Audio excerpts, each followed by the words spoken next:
and welcome to ProWritingAid 101 for business writers. I'm Micah McGuire, ProWritingAid's Growth Marketing Manager, and today I am joined by Tom Wilde, our Head of Client Solutions. It's great to see you all here today. We're super excited for today's session. Speaking of which, for today's agenda, we are going to be going over some of the most important and useful features and reports for business writers. This is going to include the RealTime Checker and Goals sidebar, the summary report, the style report, the readability report, the sticky sentences report, and if we have time, the overused words report as well. Now, even if you've been to one of these sessions previously and you think that you know all there is to know about these reports, stick with us today because we have a brand new feature called Rephrase that is going to help take these reports to the next level for you.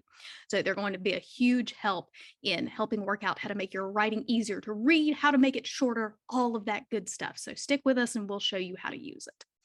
Now, of course, we do want this to be driven by what you guys would like to know. So if at any point during the walkthrough you have questions, please feel free to put them in the Q&A box, and we will have about 5 to 10 minutes at the end of the session for Q&A. We're going to try to get you guys out of here in about 45 minutes, so we can at least get that 15 minutes back to you guys during the day. But we will have that Q&A. If for some reason we are not able to get to your question during Q&A, please feel free to send it to hello@ProWritingAid.com. Just put that you were a Business 101 attendee in the subject line, and we will get back to you as soon as possible. All right, Tom, I think that covers our housekeeping for today. So let's jump right into the walkthrough. Yeah, let's do that, Micah. Welcome, everybody. Great to have you with us. As Micah mentioned, my name is Tom Wilde. I'm Head of Client Solutions at ProWritingAid. What that means is I spend most of my days working with our corporate and organizational clients, helping them get the most out of ProWritingAid for their teams. So we look at how we can customize and build custom applications and features within the tool that help them tailor it for their specific requirements. For the purposes of this demonstration, we're going to be walking through a number of the reports, like Micah said. We'll talk a little bit about the integrations. We're going to dip into Rephrase, that brand new feature. But absolutely, if you have questions, please ask them as we go. Okay, so ProWritingAid is designed for all types of business, all types of writers, but we're focusing on business users. And the comments and the requirements I hear day in, day out are very similar. And they tend to revolve around the fact that teams waste so much time focusing on the small detail. And ProWritingAid is there to do exactly that for you. It's like your safety net, right? It allows you, it gives you time back so that you can focus, your teams can focus on what's important. And what's important is the narrative, the argument, the structure of what you're saying.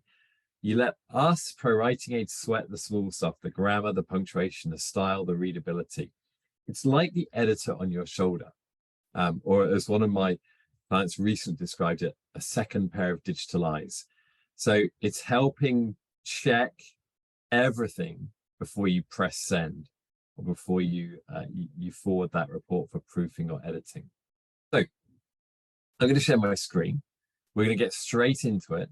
We're going to focus for the first part of this demonstration on our web editor tool. In fact, let me just show you, for those of you who don't know about the ProWritingAid integrations, if you visit our homepage, this is our brand new homepage with some new messaging on it, just gone live today, and scroll all the way down to the bottom, we have a list of integrations. This is where you find the integration that works for you. Our intention is to be wherever you write. If you're using Microsoft Word, Outlook, if you're using web applications, if you're using Google Docs, maybe you're working on your own book in the evenings, you're familiar with Scrivener, maybe you're using desktop applications. We have integrations that work for you wherever you're writing. Just go to the integrations page.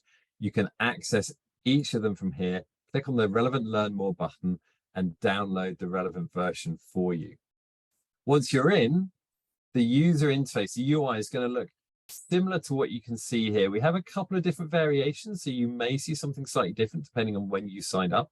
but you'll be able, the functionality is exactly the same wherever you're using ProWritingAid. What I've got here is a sample document.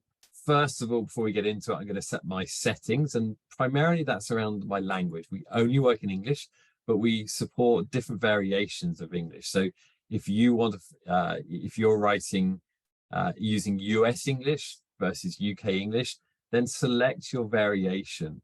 That just helps because it's going to highlight spelling differences between the two. But the real interesting stuff happens once you get into the reports. And the place to start is the real-time checker. This is the high-level view that's going to start catching and highlighting all of the mistakes, but also potential improvements. So you can see as I turn it on, the little ticker is counting. So far, it's found 68 possible improvements or mistakes. And each of those relates to one of these colored underlines in the document. And that functionality works exactly the same whether you're using the Chrome extension, the Word add-in, or whatever. Now I can filter on those. If I click, you see the sidebar has appeared. It's got two tabs. We're going to open that improvements tab and go to this filter. And you can see I can filter between style, grammar, spelling, and passive voice. Those are the four key elements we're looking for here. And it's worth noting that the different colors do correspond to different colored underlines. So all of the red underlines you see are spelling, all of the purple are passive voice, all the blue are grammar, and all of the yellow are style. Yeah, exactly that. Thanks, Micah. So you can see at a glance kind of what are the main issues in this document. And you can filter and just check spelling if you want to, or you can do what we're doing here, which is look at all of them. Now, a couple of notes about the real-time checker. It's designed to work with you. If you're the kind of person that likes to get your head down and write uninterrupted, then turn that real-time checker off. Then when you get to the end of your page or your section, your chapter, or whatever, turn it on and use it for as your editing buddy. If you're someone who prefers to have the mistakes and improvements pointed out as you go, keep it turned on as you're working. Equally, how you do the editing is up to you. You can edit and highlight and review each of these comments in the document itself just by hovering over the highlight, you'll see there. Or you can go to the sidebar and you can do your editing in the sidebar. So keeping your document clean and clear. Again, personal choice. Sorry, Micah. Yeah, all of the sidebar information is also in chronological order here. So it's not as you basically would move through the document by the hover over and scroll, then you'd be doing the same thing, just working down the sidebar as well. Yeah, that's a great point, actually. So what you can see as I'm scrolling, the information in the sidebar is moving. So it's always related to what is visible on the screen. And it always, as Micah says, shows in chronological order. Obviously, you may have hundreds of highlights in a document. So what we're trying to do is show you, a lot of information in the most user-friendly way. And if you find that you're getting overwhelmed, make use of those filters, because that is going to be your best friend when it comes to basically breaking this down into manageable chunks, which is what we're all about, is just making this editing process easier and making it manageable. That's exactly right. Okay, so let's have a quick look at how we actually review the comments and accept changes or reject changes. You'll see as I hover on a highlight, a pop-up appears. It tells me what the possible correction or mistake is. Here, any spell check is going to find this issue, right? I'm using the wrong spelling, the wrong form of the word to. So let's make that change. And I do that just by clicking anywhere here. Okay, next one. Okay, here we're getting a little bit more complex. And this is a readability issue. Now, we define readability, or I define readability, basically making the transfer of information from the screen or page to your reader's brain as simple as possible. So we're all about clarity and concision. If you're using too many words, we'll show you where to cut those words down, reduce the verbiage. So here I'm using managed to complete. So two verb forms. Actually, I can just say completed. I'm saving the reader time and effort. And so I'm going to accept that. Of course, you may have a reason to use that. You may want to ignore it. Ignore is your friend. Okay, it will ignore that instance of a mistake and it will remember that ignore. So next time you open the document, it will remember it. If you disable, that's going to disable all instances of that rule and it's permanent. To re-enable a rule, you need to come back through our support team. So I'll be very, very cautious about using disable. Okay, we're going to make that change. We're going to move on. This next one I really like, right? What it's found here is an issue to do with repetition. So I'm starting the same sentence in a row 4 times with the same word. Now, this is a style issue or a readability issue, which means it's subjective. There's nothing grammatically incorrect with that. But we're just prompting you to say, hey, your reader, who is the most important person here, is likely to start switching off with triggers like this if you start sentences with the same word over and over again. So let's make a change, and you can either, I could either make a manual change here, or as you saw there, this is one of the areas where our rephrase function is starting to work. We're going to look at that in a little bit, so I'm not going to get into that now. I'm just going to make a manual change, and you'll see it reevaluates that whole paragraph, removes those issues, but now it's highlighted for me a passive voice sentence. Now, passive voice is a great example of one of the biggest problems in business writing. We tend to overuse the passive voice. What's wrong with that? Well, actually, we're presenting information in a way that isn't naturally consumable from your reader's perspective. So where you're using a passive voice, you're switching the subject and the object in the sentence. There are reasons why you might use the passive voice. And if that's the case, you can ignore the suggestion. But generally, I'd say 7 times out of 10, you can use the active voice to better effect. Now, this is a great point to highlight the inbuilt in-app learning within ProWriting. You see this little eye information icon? If I click on that, it opens an in-app learning window that tells me all about the passive voice, all about the active voice, and why and how to make that transition from one to another. This is key, really important. Okay, we're not just interested in fixing your document. We want to fix you. And by that, I mean, we want to build your skills and capability. Everyone can be a better writer. So we are focused on helping you become better at one of the core skills that's going to serve you throughout your career. You'll see that the machine learning that powers ProWritingAid is trying to suggest an active equivalent for this passive sentence. It's suggesting 2 alternatives because it's not sure whether we're using team as a singular or plural noun. So it's up to me, the writer, to decide which one I want to use. So RealTime Checker, it's really easy. It's your friend. Use it with every document, but make sure you use it in a way that fits with your writing process. Before we move on into some of the deeper reports, I just want to go over here and show you this goals sidebar because this is equally important. So goals is how we break down writing into measurable elements. This is important because we think of writing as a science, not so much an art.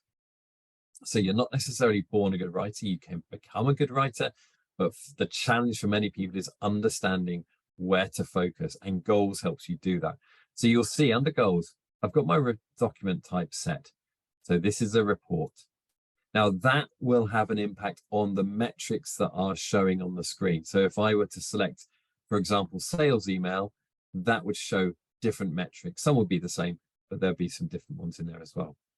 And as we scan down through these metrics, you can see some of them are in kind of this orange, some are in green.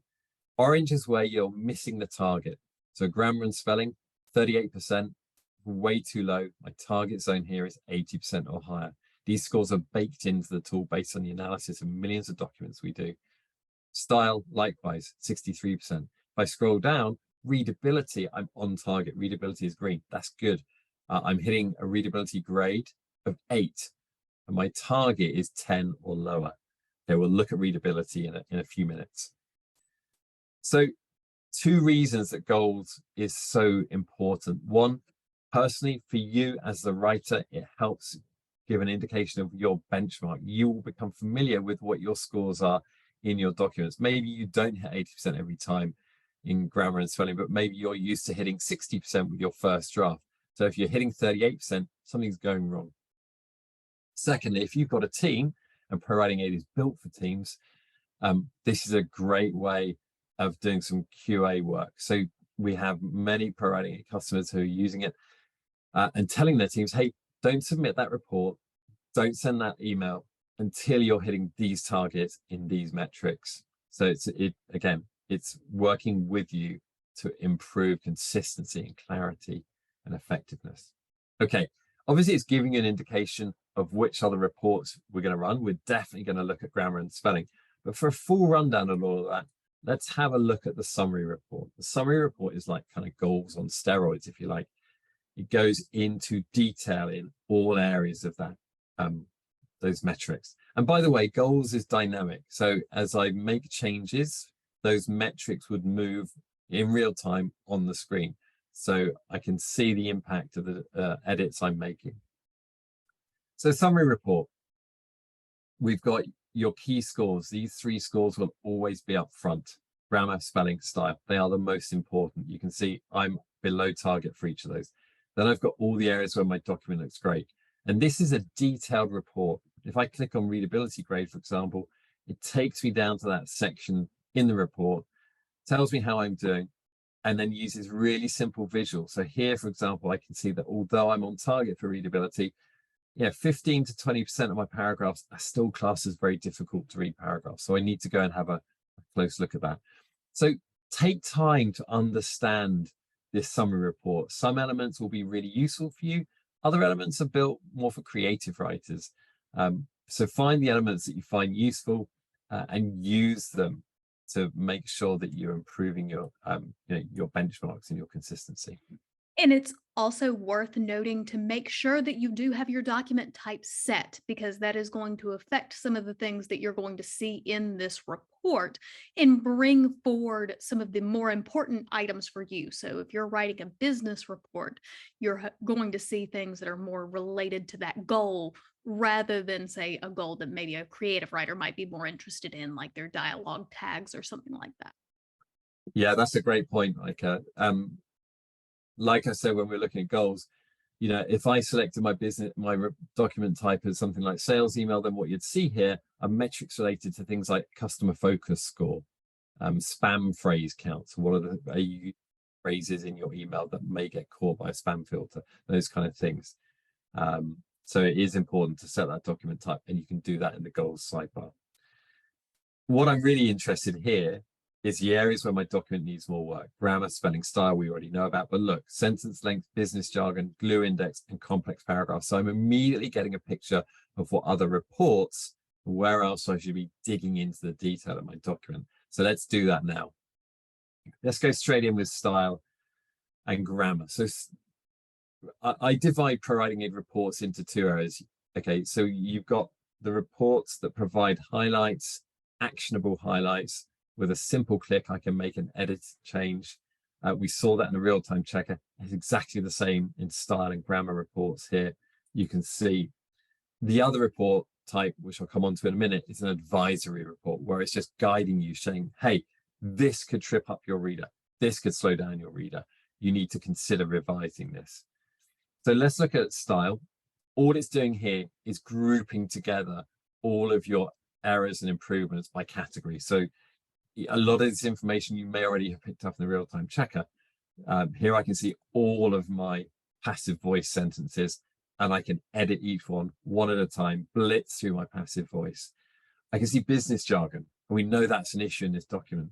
That drill down into. Why am I saying drill down into? Classic bit of boardroom buzzwords. Just say analyze. Okay, let's make that change. Bandwidth, terrible term. Capacity is much better. One of my favorites under style is readability, because this is those simple, quick wins, right? To be able to. It's a classic phrase that actually serves just the same purpose, but it reduces my word count by 3. So I'm saving my reader time and effort. Let's make that change. So again, there's a lot of information here. Take your time, work through it. As you become familiar with it, this becomes a really quick process, but style is definitely a report. It's one of the reports that's used most by users. Likewise with grammar. Grammar is going to do a very similar job, and it brings spelling under grammar as well. So you can see I've got all my grammar issues here. That's going to identify things like tense issues, where I've got extra spaces after periods. I've got my spelling issues. But let's get back onto that list that Micah mentioned at the very top of the call. And we're going to go into readability. And readability is one of the advisory reports I mentioned. And what it's doing is it's giving me some readability statistics. Now, many people are familiar with RealTime and RealTime, but we offer 4 readability statistics in total. So take your pick. And then what it's going to do is highlight those paragraphs. So it's a paragraph level readability check here. Those paragraphs which are the most difficult to read. And I can navigate to each of those just by selecting the little arrow beside it. It'll tell me what my readability score is for that particular paragraph. We use the RealTime. RealTime generally a good level of readability is usually between 60 and 70. If you're below that, you've got work to do. So you can see 42.4, I need to do some work. Readability measures work generally on 2 principles or two elements. What they're looking at is the average number of average number of words per sentence and the average number of syllables per word. So essentially, if you want to improve readability, reduce your average sentence length and use less complex vocabulary. Okay, so if you've got complex vocabulary in that paragraph, look at some synonyms, look at ways you can use simpler vocabulary. Now you can use the ProWritingAid's tools here. You can make you can make a manual edit, but equally we've got some tools that will help you do that. If you want to look for synonyms, for example, one of the things you can use is our word explorer. I've got the word colleagues here. If I double click on colleagues, that's not going to play, is it? Let me see if I've got another word I can.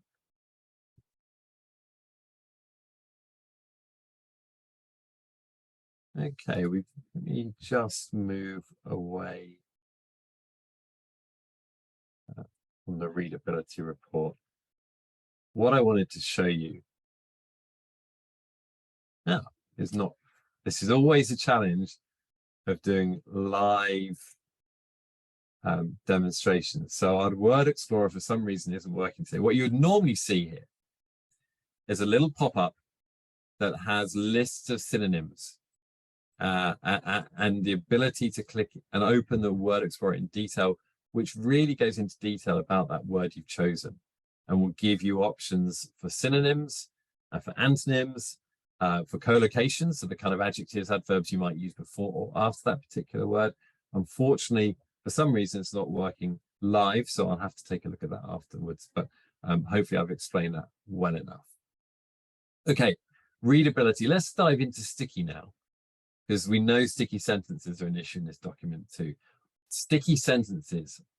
ProWritingAid is the only tool that reports on sticky sentences. Sticky sentences are sentences that contain a high proportion, so more than 40% of glue words.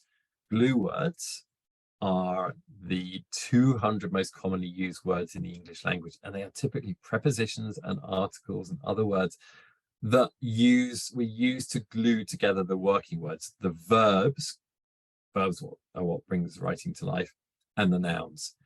Now, glue words are important, but if you have a high proportion of glue words in your sentence, it's a really good indicator that you could say the same thing, but much more efficiently.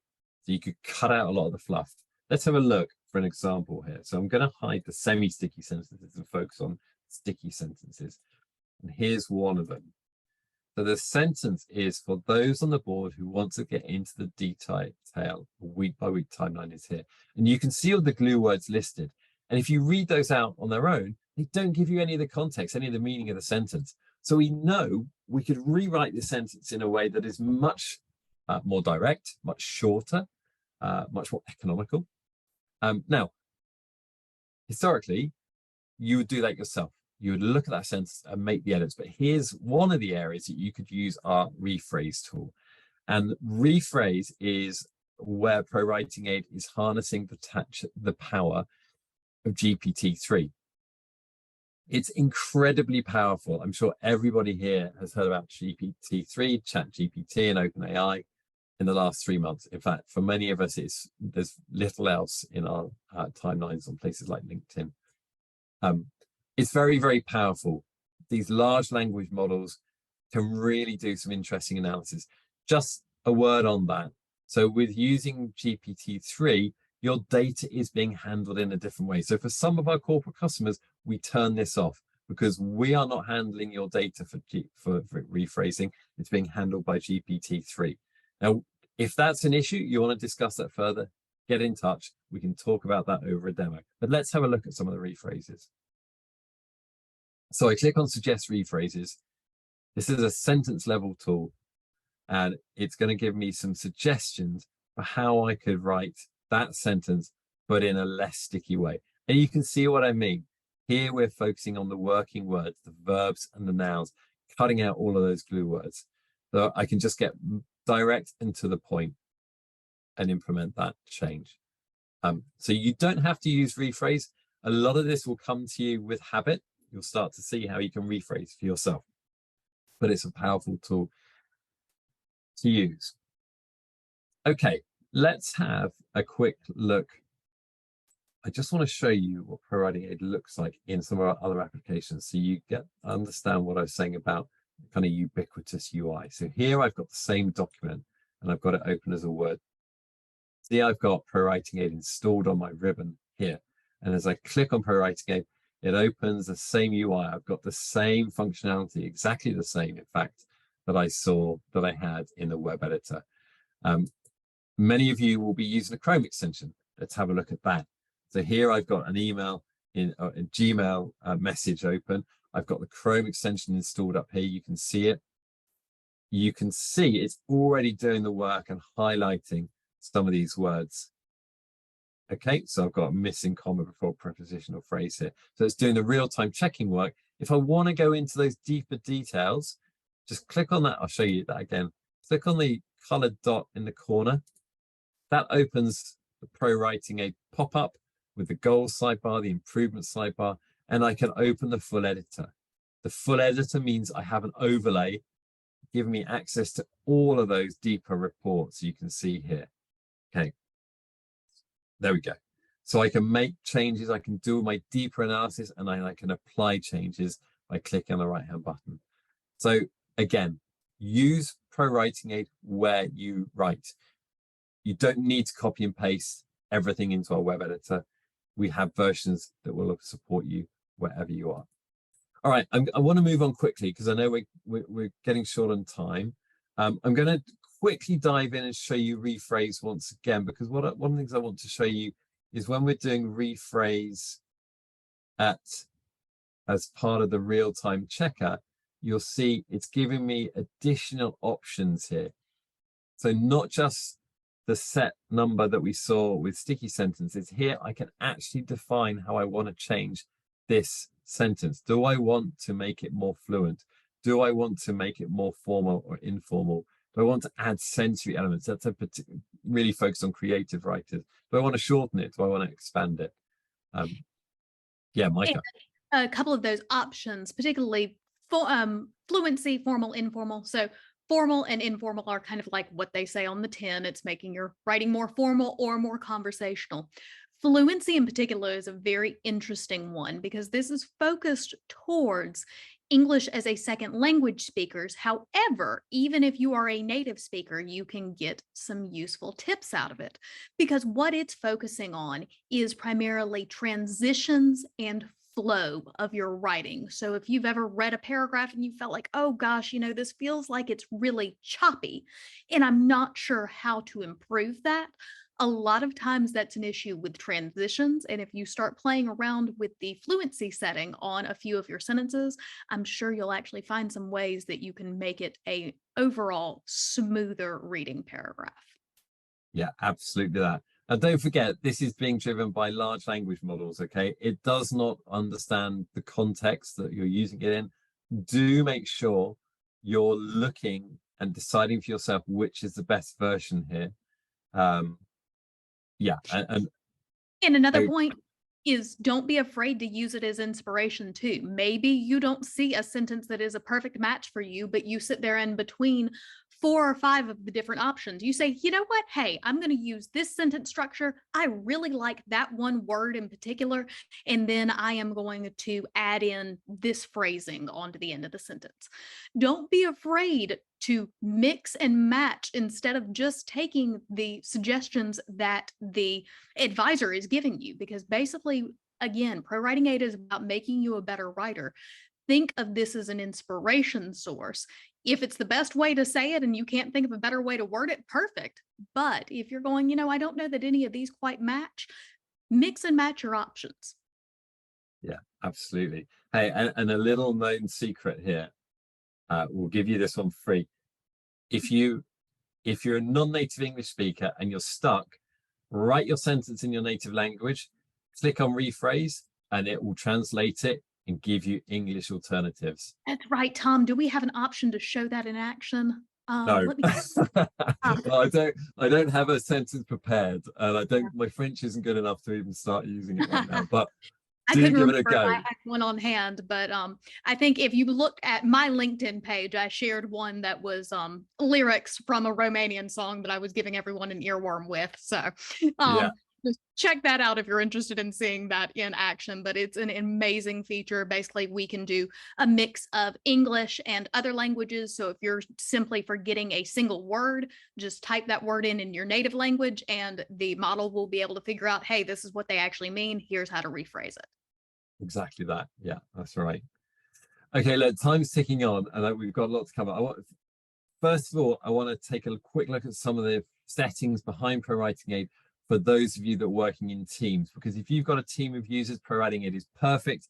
You can have a team license, you can group those licensees, those users together.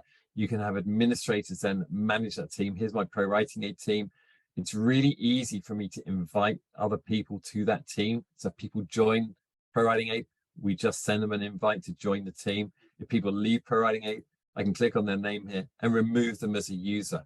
So you can manage team users really easily. I can look at team usage. So I can see, for example, over the last week, 61% of my team have used ProWritingAid. I need to have words with them about that. But you can also see I've got estimates for how much time and cost I've saved by using ProWritingAid. I can also see that they've made a collective effort of 495 improvements made in their documents. That's great. If I want to dig into detail, by the way, all of these elements are available from this left-hand main menu from your user profile or account page. So we were just looking at teams. This is team analytics. If I look at team activity, what this tells me is how active each of my individual users are. So Sarah at ProWritingAid, Sarah Oakley on our support team, she's leading the leaderboard.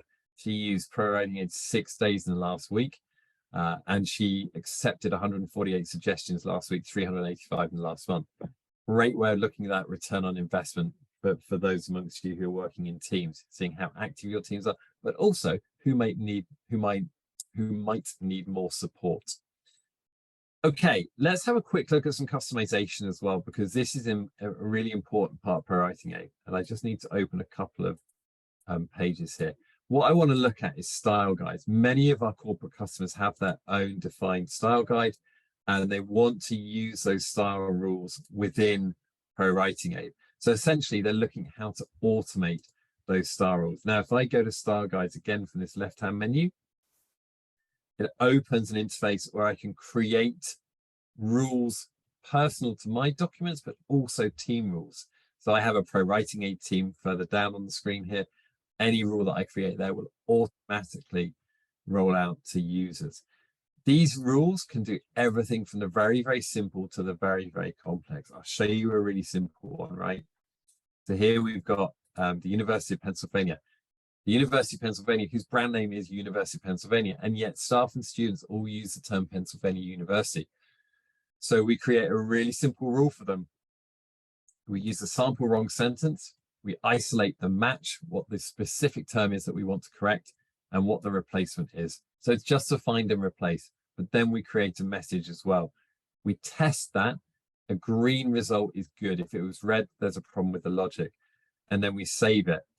Now, when I'm using ProWritingAid, wherever I'm using it, let's just go into a sample document here. If I type that sentence, I've got the real-time checker on. Give it a sentence, give it a second. In fact, what we'll do is we'll turn it off and turn it on again. It will start scanning the document. There we go. There is the, excuse me, there is the rule that I just created. A really simple one, but a rule nonetheless. You'll see some of these get quite complex, and they use what is called POS tagging. So parts of speech tagging is quite kind of a linguistic tagging. Okay, we can see we've created a rule here that identifies the word impactful, but impactful is often preceded by an unnecessary adverb, in this case, incredibly, but it could be very, it could be highly, it could be really. We want to capture all of them if there's an adverb there. So we use POS tagging. We use the term RB, which means adverb in POS tagging. We place it in brackets with a tilde before it, because that makes it an optional match. If the adverb is there, it will be corrected along with the word impactful. If there's no adverb, it will still find impactful. And we can replace it with one of 5 alternatives. We separate each so they're as their own clickable entity. I'll show you what I mean by that. Let's take that sentence, place it in the document. Let's just turn the real-time checker off. Like I said, we're going to change this adverb on this example. We're going to remove the adverb here. We're going to turn the real-time checker on. And there we go. It's found each sample, and there it's presented me with my 5 alternative options. Style Guides is really powerful. We do we do some consulting on this for some clients. So we take their style guide and we automate it for them. That is a service we offer. Again, get in touch if it's useful. And then finally, I'm just going to highlight a couple of other elements here. In fact, we'll just go with one: snippets. Snippets is your text expansion tool. If you work in a customer service team or any kind of team where you're using template text, snippets is your friend. I send a lot of emails welcoming people, new users to ProWritingAid. I don't want to write that every time. I've got better things to do with my time. I create a snippet. Here's the text. I can format that in rich text. I create a label, but importantly is a shortcut. When I then am in my document, if I start typing that shortcut, again, let's just create some space here, start typing the shortcut, there my list of snippets appears. I click on it and drop it straight in. Huge time saver, customer service teams and lots of others as well. And that was a whirlwind tour. I hope all of you have got something out of that. I think we've still got 5 minutes. So how are we doing on questions, Micah? Let's see. We've got a couple, mostly. Okay, so this user is asking about how we had mentioned GPT-3, OpenAI, that rephrasing is using their data differently. But how are we using data when it comes to just privacy and security in general in comparison? Yeah, a really important question to ask of any provider. If you're looking at any tools in this area, really interrogate how they're handling your data regarding security and privacy. So how we do it is we're all cloud-based, right? We're all doing this analysis, this text analysis on our servers. It's too big to run these models on your individual machine. So we transmit your text and we use what's called TLS 1.2 for text encryption. That's kind of industry best practice. Our servers are hosted by Microsoft Azure, so you don't really get much more secure than Azure or possibly AWS. We use Azure's West US geography. That's in California. We are opening European-based servers in the next 2 months, hopefully. But yeah, the important thing is when we're analyzing your text, there is no data persistence. So as we analyze your text, immediately that's completed, the text is deleted. We don't retain it. We don't store copies of it. The one exception is our web editor where we're doing this demo today. You can save your documents there by choice. Okay, it's a word processing tool. So obviously if you're saving a document in a web editor, we are saving a copy of your document on our servers. Many corporate customers choose not to use the web editor for that reason, but you don't need to, because ProWritingAid, like I said, all our integrations are working where you're writing. And in those instances, we're not storing any data at all. The other point to mention on privacy is we don't claim a license or the rights to use your text. If you're looking at the likes of Grammarly and other providers out there, just make sure you read the small print. If you're an individual or a small team user, the likelihood is that Grammarly and other providers are using your text to refine their models. We train our models with other data that we acquire. We don't use customer data for that purpose. It's coming from editors. It is not coming from you guys. So we are getting it from outside sources. We do not source our data from our users because we know how important it is for you guys to keep this stuff private, keep this stuff secure. Right. Right. And I think that may be it for our questions for today. So we can get everybody a couple of minutes more back in their schedule for the day. Right. Well, just a quick one from me before we wrap up, Micah, and that's just to say, if you're new to ProWritingAid, if you're interested, particularly in using this among your team, then you can set up a team trial. You can do that yourself at ProWritingAid.com/teams. You find a sign up option for setting up a 1-week trial. If you want to do a deeper demo with your team, with your organization, just get in touch. Micah mentioned the email address, get in touch and we'll sort out a demo. And we can also sort out a longer trial as well. Yep. And that email address is hello, HELLO, at ProWritingAid.com. Again, just put in the subject line you're interested in a Teams trial. We'll get you directed to Tom. Make sure you end up getting all of that scheduled. All right, guys. Well, that wraps it up for the day for us. Thank you so much for joining us and have a great rest of your day and a great rest of your week. Thank you all. Bye, everyone.